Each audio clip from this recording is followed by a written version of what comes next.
నమస్కారం అండి. మనం ఇప్పుడు డి కామేశ్వర్ గారు రచించిన 'అభిమాన భంగం' అనే కథను విందామా? తలుపు తీయగానే తానెప్పుడో స్మృతిపథం నుంచి చెరిపేసుకున్న శేఖర్‌ను ఇలా 12 ఏళ్ల తర్వాత చూస్తానని, అది భర్త స్నేహితుడిగా, ఇంటికి భోజనానికొచ్చిన అతిథిగా చూడాల్సొస్తుందని ఎదురు చూడని జయంతికి ఒక్కసారిగా షాక్ తగిలినట్లు అనిపించింది. కానీ అది ఒక్క అరక్షణం మాత్రమే. అతని ముఖంలో కనిపించిన బెదురు, భయం, తత్తరపాటు అతనూ షాకయ్యాడని చెప్పాయి. తననిక్కడ స్నేహితుని భార్యగా చూసిన అతని స్థితి అర్థమైంది జయంతికి. అతని ముఖం మాడిపోయింది. గాబరా పడిపోయాడు. ఇద్దరినీ ఒకరినొకరికి పరిచయం చేయాలనుకున్న జయంతి పతిదేవుడు కృష్ణమూర్తి ఇద్దరినీ వింతగా చూశాడు. మరుక్షణం అతని ముఖం మాడింది. తామిద్దరి ముఖాలు మాడాయంటే అర్థం ఉంది. ఈయనగారి ముఖం ఎందుకు మాడింది చెప్పమా? ఆప్తమిత్రుడు తాను చేసిన ఘనకార్యం మిత్రునికి చెప్పుకున్నాడేమో. తాను అతని భార్యనని తెలియక ఆఫీస్ నుంచి ఇంటికి కారులో వస్తూ స్నేహితునికి చాలా గొప్పగా చేసిన వెధవ పని చెప్పాడేమో. చెప్పుకుని ఇద్దరూ ఓ ఆడకూతుర్ని ఏడిపించి శాస్తి చేశామని గర్వంగా నవ్వుకుని ఉంటారు. తీరా ఇంటికొచ్చాక ఆ ఆడకూతురు ఎవరో కాదు అన్నది ఇద్దరికీ అర్థమయ్యి షాక్ అయినట్టున్నారు. మధ్యాహ్నం 11 గంటల వేళ ప్రాణ స్నేహితుడు చంద్రం ఊరికొచ్చి కలిశాడు. లంచ్కి తీసుకొస్తున్నాను, వంట బాగా చెయ్యి, వాడు భోజన ప్రియుడు అంటూ మిత్రుని ఇష్టాయిష్టాలు ఏకరువు పెడితే జయంతికి చిర్రెత్తింది. వంట పూర్తి చేశాక మళ్ళీ వండడం. ఆఫీసులో ఎవరో కొలీగ్ యాక్సిడెంట్లో పోతే ఇచ్చిన సెలవు ఇలా వండి పెట్టడానికా అన్నట్లు చిరాకొచ్చింది. కానీ భర్తగారి స్నేహితుడాయే కాదనడం ఎలా? ఆ చంద్రంగాడే ఈ చంద్రశేఖరుడని ఊహించలేకపోవడం తన తప్ప. అందరికన్నా ముందు తేరుకున్న జయంతి దారి తొలగి అతిథిని ఆహ్వానిస్తున్నట్లు రాణి నవ్వు నవ్వింది. కానీ అతిథి దేవుడు బెదురుగొడ్డులా లోపలికొచ్చే సాహసం చేయలేనట్లు చెమటలు కార్చుకుంటూ, సారీరా, ముఖ్యమైన అపాయింట్మెంట్ ఉంది, మర్చిపోయాను, sorry for the trouble, some other time అంటూ మొహం చూపలేనట్లు తల దించేసుకుని పరిగెత్తినట్లే వెళ్ళి ట్యాక్సీ ఎక్కేశాడు. పతిదేవుడు ఏమీ అనే లోపలే, అనే అవకాశం ఇవ్వకముందే ట్యాక్సీ కదిలిపోయింది. పిరికి పంద. అలా పారిపోవటం ద్వారా అతను చేసిన వెధవ పనికి మిత్రునికి మరింతగా తెలుస్తుంది అన్న ఇంగిత జ్ఞానం కూడా లేనట్టుంది. వెళ్ళిన ట్యాక్సీ నుంచి దృష్టి మరల్చి భార్య వైపు చూశాడు కృష్ణమూర్తి. జయంతి నిర్లక్ష్యంగా ఓ నవ్వు నవ్వి, ఏమైంది మీ స్నేహితునికి, ఎందుకు అలా పరిగెత్తాడు కించిత్తు హేళన మేళవించి అంది జయంతి. పతిదేవుడు అనుమానంగా భార్య వంక చూశాడు. వీడు నీకు తెలుసా అదోలా చూస్తూ అడిగాడు. తెలుసు. వెనుదిరిగి లోపలికి నడుస్తూ నిర్లక్ష్యంగా అంది జయంతి. ఎలా తెలుసు? మరో అనుమానపు చూపు. కాలేజీలో నా సీనియర్. టేబుల్ మీద ప్లేట్లు గ్లాసులు సర్దుతూ అంది. చంద్రం నీకు బాగా తెలుసా? బాగా అంటే అర్థం? కాలేజీలోకి నేను బీఎస్సీ మొదటి సంవత్సరంలో చేరినప్పుడు అతను ఫైనల్ ఇయర్లో ఉన్నాడు. అంతేనా? క్రాస్ ఎగ్జామిన్ మొదలైంది. జయంతి కృష్ణమూర్తి వంక సూటిగా చూసి, అంతేనా అంటే ఇంకా ఏముందనా అంది. అదే అడుగుతున్నాను. కాలేజీలో క్లాస్మేట్ అయితే పాత స్నేహితులను చూసి ఆనందిస్తాం, ఇన్నాళ్ళకు కలుసుకున్నామని సంతోషపడతాం. కానీ చంద్రం ఎందుకు అలా గాబరా పడిపోయాడు? కుర్చీ జరిపి కూర్చున్నాడు, భార్యను పట్టి పట్టి చూస్తూ. జయంతి కోపంగా చేతిలో గరిటె టేబుల్ మీద పడేసి, ఈ ప్రశ్న అడగవలసింది అతన్ని, పారిపోయింది అతను కాబట్టి. ఈ క్రాస్ ఎగ్జామిన్ అతన్ని చెయ్యండి అంది తీవ్రంగా చూసి. కృష్ణమూర్తి ముఖం మార్చుకొని, వాడు నిన్ను చూసి గాబరా పడిపోయాడు అంటే దాని అర్థం మీ ఇద్దరి మధ్య ఏదో జరుగుంటుంది, అతనికి నీకు మధ్య. కృష్ణమూర్తి జయంతిని నిలేస్తున్నట్లు అడిగాడు. అతనికి నాకు మధ్య ఏం జరిగి ఉంటుందని మీ ఉద్దేశం? జయంతి చాలా నిబ్బరంగా అన్నం కలుపుకుంటూ అంది. నాకేం తెలుసు, నీకు తెలియాలి, అందుకే అడుగుతున్నాను హేళనగా అన్నాడు. మా ఇద్దరి మధ్య ఏం జరిగిందో అతను మీకు చెప్పే ఉంటాడు. అఫ్కోర్స్ ఈ నేను ఒకరే అని తెలియక ఆప్తమిత్రునికి చెప్పే ఉంటాడు. మళ్ళీ అడగడంలో మీ ఉద్దేశం ఏమిటి? జయంతి తీక్షణంగా అంది. ఈసారి కృష్ణమూర్తికి కోపం వచ్చేసింది ఆ నిర్లక్ష్యానికి. ఆ పొగరుగా జవాబిచ్చిన తీరుకి భర్తగారికి కోపం వచ్చింది. భార్య గాబరా పడలేదు, భయపడలేదు, తప్పు చేసిన దానిలా తలదించుకోనూ లేదు, జరిగింది దాచాలని ప్రయత్నించలేదు, మొగుడేమంటాడో అనుకుంటాడో అన్న బిడియం లేదు. తన కాపురం ఎలా తగలడుతుందన్న భయం అసలే లేకుండా అలా నిర్లక్ష్యంగా దులిపేసుకుని ఒంటి మీద ఈగ వాలితే దులుపుకున్నంత తేలిగ్గా అనేయడం భరించలేకపోయాడు. మొగుణ్ణి కొట్టి మొగసాలెక్కి ఏడ్చినట్టుంది నీ వరుస. జరిగిన దానికి సిగ్గుపడడం పోయి నా మీదే గుర్తున్నావు. ముఖం ఎర్రబరుచుకుని అరిచాడు. జరిగిన దానిలో నా బాధ్యత లేదు, నా తప్పు అసలే లేదు. నేనెందుకు సిగ్గుపడాలి? సిగ్గుపడాల్సింది మీ మిత్రుడు. నేను మొగుణ్ణి కొట్టలేదు, మొగసాలు ఎక్కలేదు, నలుగురిని పిలిచి చెప్పనూ లేదు. అవును, చెప్పకుండా ఎవరికీ తెలియకుండా గుట్టు చప్పుడు కాకుండా దాచేసి తగుదునమ్మా అని నన్ను పెళ్ళాడేశావు. ఇప్పుడు వీడు గనక రాకపోయి ఉంటే, వాడు నా స్నేహితుడు కాకపోయి ఉంటే, వాడు నిన్ను చూడకపోయి ఉంటే మహా చక్కగా పతివ్రతలా నటించేసేదానివి లైఫ్ అంతా. నేను పతివ్రతనే. నేను మిమ్మల్ని పెళ్లి చేసుకున్నాక పరాయి పురుషుణ్ణి చూడలేదు, ప్రేమించలేదు, తాకలేదు. జయంతి వ్యంగ్యంగా అంది. అంటే పెళ్ళికి ముందు ఏం జరిగినా పర్వాలేదనా నీ ఉద్దేశం? అవేమి పెళ్ళాడేవాడికి చెప్పక్కర్లేదనా నీ ఉద్దేశం? నా పెళ్ళికి ముందు ఎన్నో సంఘటనలు జరిగాయి. 23 ఏళ్లలో అవన్నీ వరుసగా టైం రాసుకుని చూపించాలని నాకు తెలియదు. 23 ఏళ్లలో ఎన్నో దెబ్బలు తగిలాయి, ఎన్నిసార్లో పడ్డాను.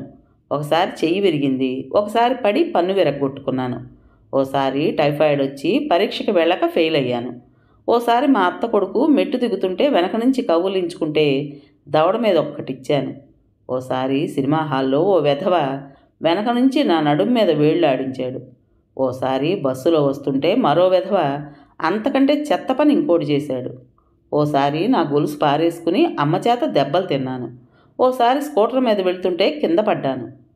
ఆపు, తెలివిగా మాట్లాడుతున్నానని అనుకోకు. ఈ పడటాలు, దెబ్బలు తగలటాలు, చెయ్యి విరగొట్టుకోవటాలు వీటన్నింటి గురించి ఎవరూ అడగలేదు. ఇవన్నీ ముఖ్యమైన విషయాలు కావు, కోపంగా అన్నాడు. నా దృష్టిలో అదో ముఖ్యమైన విషయం కాదు, అందుకే చెప్పలేదు. అది 4 రోజుల్లో దెబ్బ నయమైపోయినట్లే మర్చిపోయే యాక్సిడెంట్ అనుకున్నాను. జయంతి మాటలకు విస్తుపోయి చూశాడు కృష్ణమూర్తి. అతనికి కోపంతో మాటలు తడబడిపోయాయి. ఒక భార్య భర్తతో ఇంత నిబ్బరంగా నిర్లక్ష్యంగా మాట్లాడటం సహించలేకపోతున్నాడు. సిగ్గుపడి బెదిరిపోయి తప్పయింది అని ప్రాధేయపడకుండా, జరిగింది అవమానం అనుకోకుండా, చెయ్యి విరిగిందన్న విషయం అంత మామూలుగా ఆ విషయం తీసుకుని మాట్లాడటం అతను ఎదురు చూడని విషయం. ఓ ఆడదాన్ని ఓ మగాడు బలాత్కారం చేశాడంటే శీలం పోవడం ఇంత తేలిక విషయంగా మాట్లాడుతున్న జయంతిని, ఆమె నిబ్బరాన్ని చూసి నోట మాట రానట్లుండిపోవడం అతని వంతైంది. నిన్ను ఓ మగాడు మానభంగం చేస్తే అతని మాట పూర్తి కాలేదు. జయంతి భద్రకాళ్ళలా అరిచింది. Stop it, don't use that word. తర్జని చూపించి బెదిరిస్తూ కళ్ళెర్ర చేసింది. ఆ మానభంగం అన్న మాట వాడొద్దు. మానం దానికి భంగం, అంతా ట్రాష్. మీ ఫ్రెండు నీచుడు, నా మీద బలప్రయోగం చేశాడు, బలాత్కారం చేశాడు.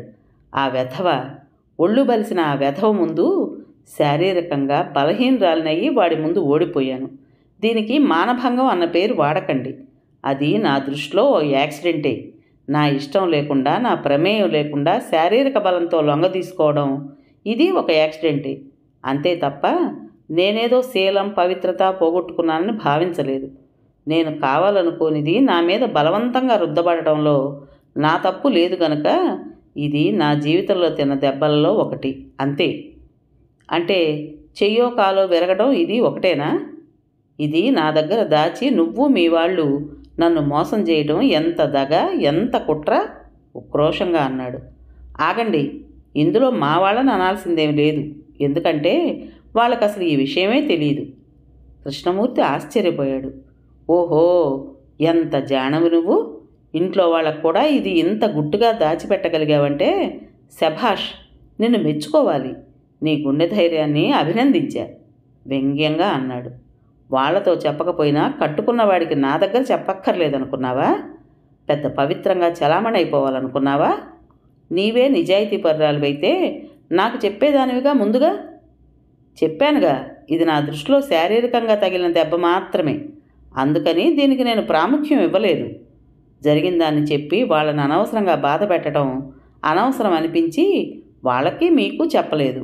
నేను కావాలని ఇంకెవరినో మానసికంగా ప్రేమించి వాడితో శారీరక బంధం ఏర్పరచుకుని అది దాచి మిమ్మల్ని పెళ్ళాడుంటే అది తప్పు నా దృష్టిలో.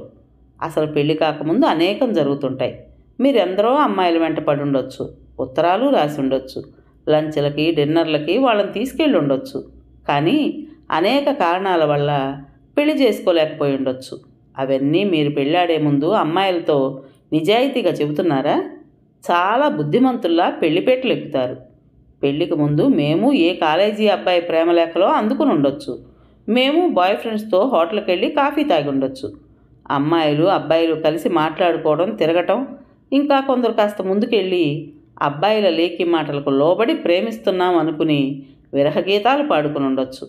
ఇదంతా ప్రతి వాళ్ళ లైఫ్లో సర్వసామాన్యం యవ్వనంలో.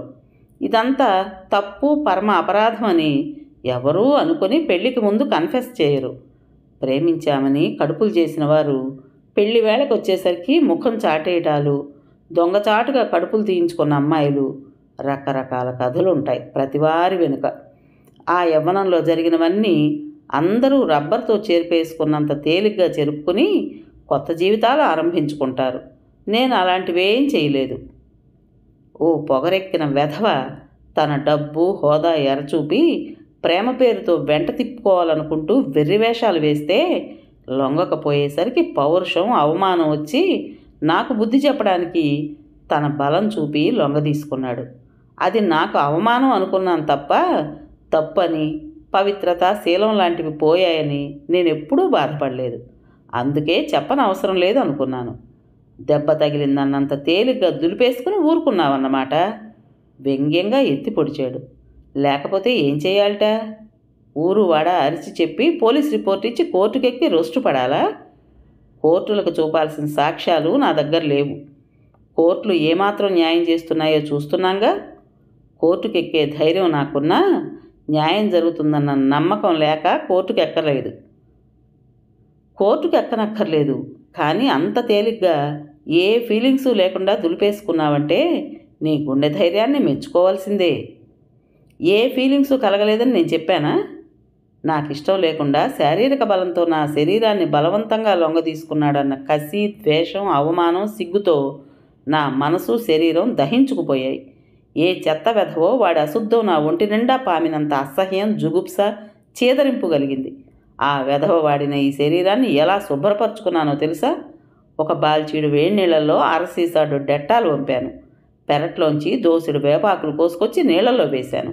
అది చాలనట్లు గుప్పెడ పసుపు నీళ్లలో వేసి తలారా స్నానం చేశాను. కొబ్బరి పీచుతో ఒళ్ళు మంటలెక్కే వరకు తోమాను. తర్వాత మరో బాల్చీడు నీళ్లలో గుప్పెడ తులసాకులు, దేవుడి దగ్గర గంగ చెంబులో సగం గంగా వంపి దేహాన్ని డిసిన్ఫెక్ట్ చేసుకుని తరువాత రెండో బాల్చీ నీళ్లు తలనిండా వంపుకున్నాను. అప్పటికి శరీరాన్ని అంటిన మైల తొలగిందనిపించింది. మానసికంగా పడిన అవమానం తొలగించుకోవడానికి తడిబట్టలతో వెళ్ళి దేవుడి ముందు దీపం వెలిగించాను. దాంతో శారీరకంగా, మానసికంగా ప్రక్షాళన జరిగినట్టు తృప్తి పడ్డాను. స్థిరంగా అంది. కృష్ణమూర్తి భార్య వంక వింతగా చూశాడు. ఆశ్చర్యంగా విన్నాడు. ఏమనాలో తెలియక మాటలకు తడుముకున్నాడు. జరిగిన దానికి కోపగించుకోవాలో, భార్యకి సానుభూతి చూపాలో అన్నది కూడా అతనికి అర్థం కాలేదు. ఇలా ఎందుకు చేశాడు చంద్రం? గొణిగాడు. చివ్వున తలెత్తి రోషంగా చూసింది జయంతి. ఎందుకంటే మీ మగాళ్ళకి ఓ ఆడది తనని లెక్క చేయకపోతే పౌరుషం వచ్చేస్తుంది, అవమానం అనిపిస్తుంది. తన డబ్బు, అందం, హోదాని నేను కేర్ చేయలేదన్న ఉక్రోషం.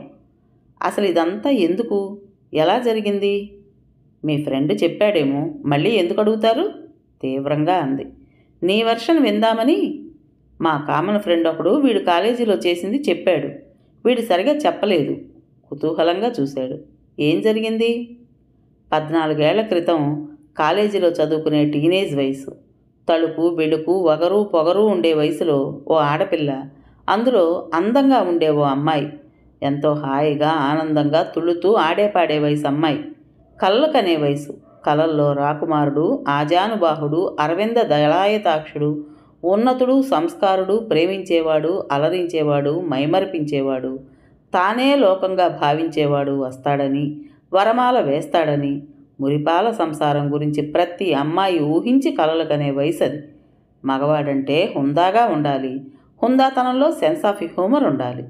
తెలివిగా చదవాలి, ఆడపిల్లలంటే గౌరవించాలి, లేకీగా ఉండకూడదు, చీప్గా ప్రవర్తించరాదు.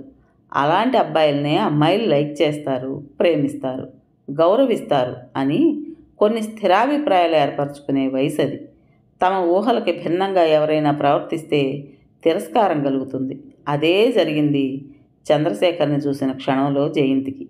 జయంతి కాలేజీలో చేరిన మొదటి రోజే శేఖర్ కళ్ళు ఆమె మీద పడ్డాయి.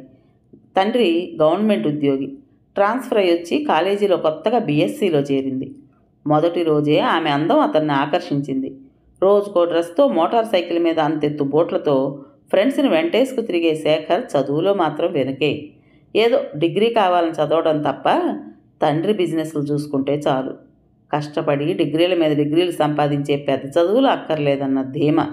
దాంతో అటెండెన్స్కు మాత్రమే కాలేజీ, చదువుకి కాదు అన్న గ్రూప్ అంతా కలిసి ఆడపిల్లలను ఆకర్షించడానికి పాట్లు పడటం.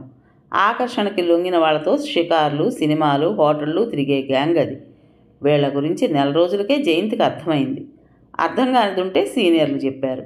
అలా శేఖర్ అంటే మొదట్లోనే తేలిక భావం ఏర్పడిపోయింది. అతను రోజు రోజుకి ఆమె పట్ల ఆకర్షితుడైన కొద్దీ ఆమెకు అతని పట్ల ఏహ్యత రోజు రోజుకి పెరిగింది. అతన్ని చూడగానే ముఖం చిట్లించుకునేది. అతని వెకిలి వేషాలను తిరస్కారంగా చూసేది. అది అతని అహాన్ని రెచ్చగొట్టింది. తనలాంటి అందగాడు, డబ్బున్నవాడు ఆమె కోసం, ఆమె స్నేహం కోసం ఆరాటపడుతుంటే లెక్కలేనట్లే విదుల్చుకుని తన వైపు కన్నెత్తైనా చూడకపోవడంతో అతని అహం దెబ్బతిన్నది. ఏమనుకుంటోంది? బోడి, దీనిపాటి నాకెవరూ దొరకరనుకుంటోంది కాబోలు. ఏదో పెద్ద అందగత్తెనని గర్వం. నే తలుచుకుంటే దీని పొగరు నిమిషంలో అణుస్తా. పలకరిస్తే ముఖం తిప్పుకుని వెళ్ళిపోతుందా? పుస్తకం అడిగితే విసురుగా లేదంటుందా? చూస్తున్నా దీని వరుస. మిత్రుల దగ్గర ఉక్రోషం వెళ్ళగక్కేవాడు. మిత్ర బృందం 4 సమితలు వేసి మంట ఎగదోసేవారు. స్నేహితుల చెల్లెళ్ల ద్వారా రాయబారాలు నడిచాయి. పాపం ఆ శేఖర్ నీవంటే పడిచేస్తున్నాడే, పాపం అంతలా వెనకబడుతుంటే మాట్లాడితే నీ సొమ్మేం పోతుంది? స్నేహితురాళ్ల వకాలు తప్పుచుకున్నట్లు మాటలు. వాణ్ణి చూస్తేనే నాకు తిక్కరేగుతుంది. చదువు సంధ్య లేకుండా రోజుకో డ్రెస్ వేసుకుని మోటార్ సైకిల్ మీద తిరగడం గొప్ప అనుకుంటాడు కాబోలు. అది చూసి ఆడపిల్లల వలలో పడిపోతారా అనుకుంటున్నాడేమో. వాడి సంగతి నా దగ్గర చెప్పొద్దు. అసహ్యమంతా మాటల్లో, ముఖంలో చూపించింది. ఆ కబురు శేఖర్ దగ్గరకు చేరింది. అవమానం జరిగిపోయినట్లు ఉడికిపోయాడు. మిత్రులు మరింత ఎగదోశారు. వాడి బాబుకి 2 ఫ్యాక్టరీలుంటే నాకేమి, 3 కార్లుంటే నాకేం? అవన్నీ వాడి బాబుకున్నాయి, వీడికేముందట? చదివి అవన్నీ వాడు సంపాదిస్తే అప్పుడు వస్తుంది గౌరవం. తండ్రి డబ్బుతో షోకులు చేసుకు తిరగటం కాదు అందిరా. చూస్తున్నా వాడి వ్యవహారం. సిగ్గు లేకుండా ఆడపిల్లల్ని ఏడిపించడం, కామెంట్స్ పాస్ చేయటం గొప్ప అనుకుంటున్నాడేమో. అది వాడి కుసంస్కారాన్ని తెలుపుతుంది. ఇలాంటి కబుర్లన్నీ విన్న శేఖర్ మొహం అవమానంతో మాడిపోయేది. జయంతి తిరస్కారం అతనిలో కక్ష రేపింది. తనని గడ్డిపోచలా తీసిపారేయడం సహించలేకపోయాడు. తాను గడ్డిపోచ కాదన్నది ఆమెకు అర్థం అవ్వాలన్న పంతం పెరిగింది. ఆమె అహం అణచాలన్న ప్రతీకార వాంఛ రోజు రోజుకి పెరిగింది. అదను కోసం వేచాడు. ఆమె ఇంటిల్లి బాది యాదగిరిగుట్ట వెళ్ళారు. జయంతి పరీక్షలకని ఒంటరిగా ఉండిపోయింది చదువుకుంటూ. మిత్రులు కబురు అందించారు. 4 గంటల వేళ ఎవరూ చూడకుండా తలుపు తట్టాడు. ఎవరో అని తలుపు తీసిన జయంతికి మాట్లాడే అవకాశం కానీ, అరిచే అవకాశం కానీ, ప్రతిఘటించే అవకాశం కానీ ఇవ్వకుండా వెంట తెచ్చుకున్న రుమాలు నోట్లో కుక్కి తెచ్చిన తాడుతో చేతులు కట్టి ఆమె మీద కక్ష తీర్చుకున్నాడు. ఆమె కళ్ళల్లో నిస్సహాయత్వం అతని అహాన్ని అణిచింది. ఆమె కంట తిరిగిన నీరు ప్రతీకార జ్వాలను చల్లార్చింది. మగాడి అహంతో ఎప్పుడూ ఆడుకోకు. వెళ్లే ముందు వార్నింగ్ ఇచ్చాడు. నా మీద కంప్లైంట్ ఇస్తే పోయేది నీ పరువే. నేను చేశానడానికి నీకే సాక్ష్యం లేదు. కోర్టుకి సాక్ష్యం కావాలి. పోలీసుల్ని కొనగలిగే డబ్బు మాకుంది గనక కంప్లైంట్ చేసి ఫూలు అవ్వకు. ఇలాంటి ఉచిత సలహాలు పారేసి రుమాలు తాడు తీసుకుని బయటకు వెళ్ళిపోయాడు. అప్పటి జయంతి స్థితి వర్ణించటానికి మాటలు లేవు. 1 గంట దిమ్మెరిపోయి ఆలోచనారహితంగా కూర్చుండిపోయింది. మరో గంట ఆవేశంలో రకరకాలుగా ఏం చేయాలి అన్నది ఆలోచించింది, అన్ని కోణాల నుంచి. కోర్టుకి కళ్ళు లేవు, చెవులు తప్ప. పోలీసులకు చెప్పడం అంటే తన పరువు, తన వారి పరువు పేపర్లో వేయించుకున్నట్లే. వాడు పొగరుగా చెప్పినా నిజమే చెప్పాడు. తనేం చెయ్యలేదని వాడికి తెలుసు. నిజం చెప్పి తల్లిదండ్రుల్ని బాధ పెట్టి నలుగురిలో నవ్వులు పాలవడం తప్ప ఒరిగేదేమీ లేదు. ఇదే ఏ బయటెక్కడో అయితే అందరికీ తెలిసేది. కొందరైనా తన మాట నమ్మేవారు, కొన్నైనా సాక్ష్యాలు చూపగలిగేది. కానీ తన ఇంట్లో ఎంత తెలివిగా ప్లాన్ అమలు చేశాడు. తనే పిలిచింది అని చెప్పినా చెప్పగలడు. ఇప్పుడు ఇది బయటికి చెప్పి తాను ఫూల్ అవడం తప్ప వాడన్నట్లు ఏం జరగదు. ఆవేశాన్ని వివేకం అణిచివేసింది. అందరూ ఇంటికొచ్చేసరికి ఇల్లు, మనసు, శరీరం యథాప్రకారంగా మార్చింది. ఇప్పుడేమిటే తలస్నానం చేసావు? ఇంటికొచ్చిన తల్లి ఆశ్చర్యంగా అడిగింది. చదివి చదివి బుర్ర వేడెక్కింది. చెమట పట్టి చీదరగా ఉందని స్నానం చేశా అంది. ఎప్పుడూ లేనిది దేవుడికి దీపం పెట్టావు? ఈ భక్తి ఎప్పటి నుంచి? తేలిగ్గా నవ్వి ఆ రోజుతో ఆ సంఘటన మర్చిపోవాలని ప్రయత్నించింది. కానీ శేఖర్ మర్చిపోనివ్వలేదు. గిల్టీ కాన్షియస్ మనసును తినేస్తోంది కాబోలు. ఏదో ఆవేశంలో చేసినా మర్నాడు జయంతిని చూడటానికి ముఖం చెల్లలేదు. ఏం గొడవ చేస్తుందోనని భయపడ్డ అతను జయంతి ఏం జరగనట్టే ఉండిపోవడంతో ఆశ్చర్యపడ్డాడు. పైకి ఎంత నిర్లక్ష్యం నటించినా జయంతి ముఖంలో పూర్వపు చలాకీతనం, ఆ కళ్ళల్లో ఆత్మవిశ్వాసం కోల్పోయినట్లుండడం చూసి అతనిలో ఆత్మవిమర్శ, తప్పు చేశానన్న భావం మొదలైంది. ఆగలేక జయంతిని క్షమించమని కోరుతూ, మనం పెళ్లి చేసుకుందాం, నిన్ను మనసారా ప్రేమిస్తున్నాను అంటూ రాశాడు పశ్చాత్తాపం కనబరుస్తూ. నిన్ను పెళ్ళాడే కంటే వీధిన పోయే ముష్టివాడిని పెళ్ళాడతాను. నా జోలికి రాకు. మరో ఉత్తరం రాయకు. రాస్తే నా శవం చూస్తావు. చచ్చే ముందు నువ్వు చేసిన పని అందరికీ తెలిసేటట్టు చేసి మరీ చస్తాను. ఇది నిజం అంటూ రాసింది. దాంతో శేఖర్ బెదిరాడు. జయంతి జోలికి వెళ్ళడం మానేశాడు. ముళ్ళ మీద ఉన్నట్లు 3 నెలలు గడిపి పరీక్ష రాశాననిపించుకుని ఆ కాలేజీ నుంచి బయటపడ్డాడు.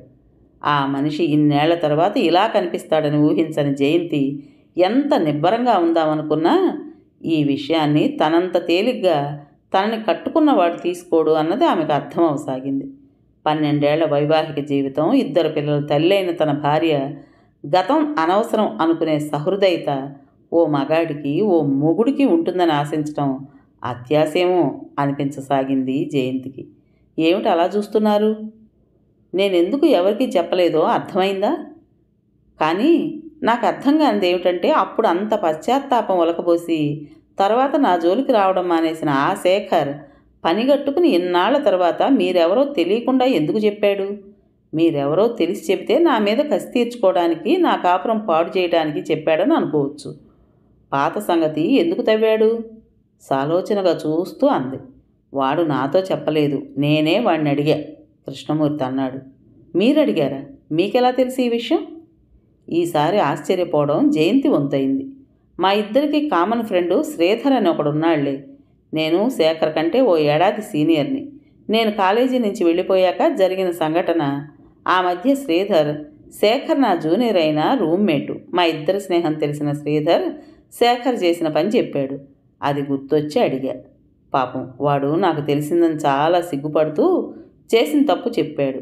ఏమిటోరా, ఆ అమ్మాయి నన్ను నిర్లక్ష్యం చేసి రెచ్చగొట్టిందన్న అహంతో, ఉడుకు రక్తం వేడిలో ముందు వెనకలు ఆలోచించకుండా ఆవేశంతో ఆ అమ్మాయి జీవితంతో ఆడుకున్నాను.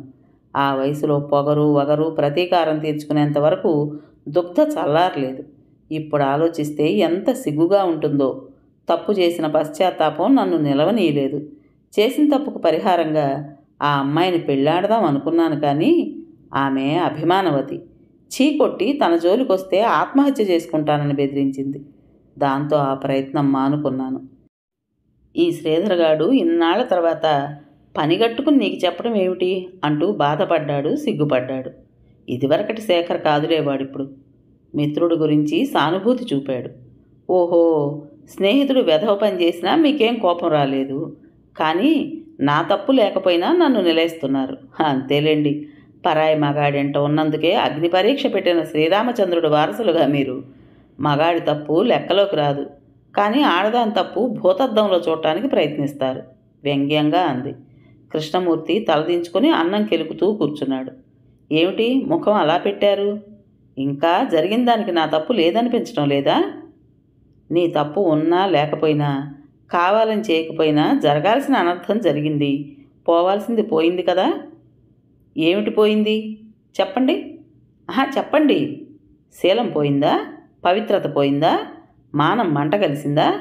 ఏం పోయిందో డొంక తిరుగుడు లేకుండా స్పష్టంగా చెప్పండి తీక్షణంగా అంది.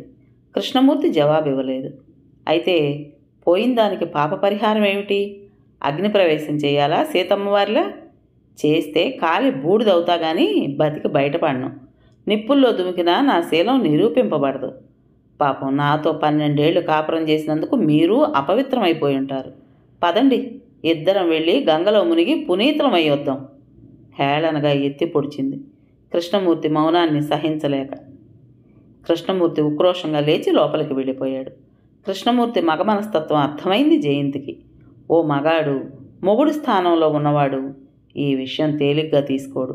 కనీసం తేలిగ్గా తీసుకున్నట్టు కనబడడానికి ఇష్టం ఉండదు. పట్టించుకోకపోతే 4 రోజులు పోతే అతనే సర్దుకుంటాడు అనుకుంది జయంతి.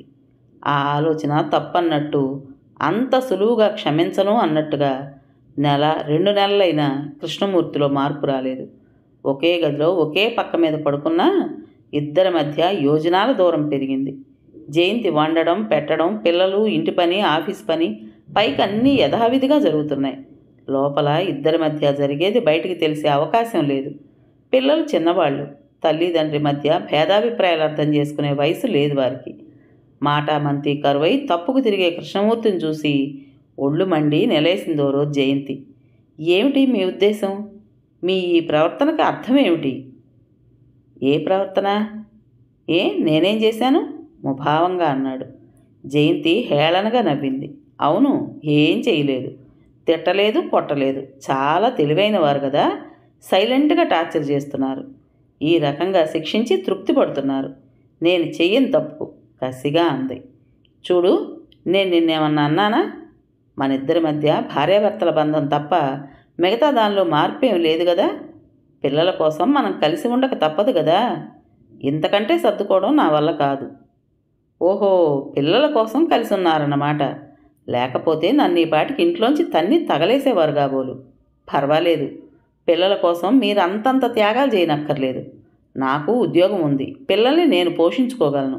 ఈ చెడిపోయిన దానికి డైవర్స్ ఇచ్చి మీరు మహారాజులా 2వ పెళ్లి చేసుకోండి ఉక్రోషంగా అంది. చెడిపోయావని అనలేదు, కానీ చూస్తూ చూస్తూ నీతో నా వల్ల కావడం లేదు. నాకేం పెళ్ళాడాలన్న కోరిక లేదు. మన వల్ల పిల్లలు బాధపడకూడదు. నన్ను అర్థం చేసుకో. ఈ 4 గోడలు దాటి వెళ్లాల్సిన అవసరం లేదు. ఎంతటి అవకాశవాదులు మీరు.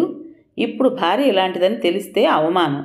ఇప్పుడు భార్యని ఇంట్లోంచి పంపించేస్తే లోకం ఏమంటుందోనని భయం. ఇల్లాలు ఇంట్లో లేకపోతే ఎదుర్కొనే ఇబ్బందులు తలుచుకుని భయం.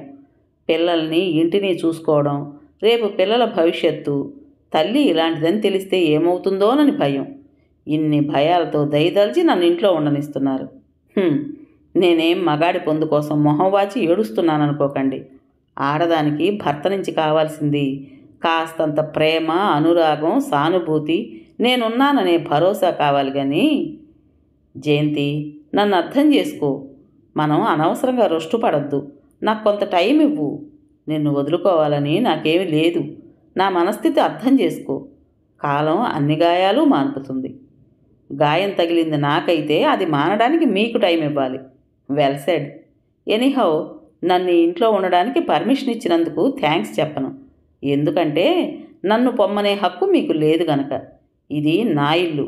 ఇక్కడి నుంచి నన్ను పంపాలంటే కోర్టుకెక్కి విడాకులు తీసుకోవాలి మీరు. మన మధ్య భార్యాభర్తల సంబంధం లేదన్నప్పుడు ఇంకా ఈ మంచం మీద పడుకోవడం అనవసరం. జయంతి విసురుగా గదిలోంచి వెళ్ళిపోయింది.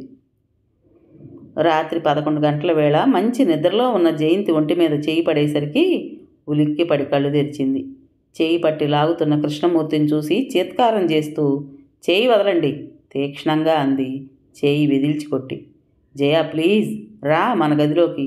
జరిగింది మర్చిపోదాం. జరిగింది ఓ పీడకల అని మర్చిపోదాం అనునయిస్తూ అన్నాడు. జయంతి అతన్ని ఓ పురుగును చూసినట్టు తిరస్కారంగా చూసింది. వెళ్ళండి ఇక్కడి నుంచి. మరెప్పుడు నా ఒంటి మీద చేయి వేసే సాహసం చేయకండి. జరిగింది మీ అవసరం కోసం మీరు మర్చిపోదలిచినా నేను మర్చిపోను. ఈ మాట ఆ రోజు 6 నెలల క్రితం అనుంటే తప్పకుండా మర్చిపోయేదాన్ని.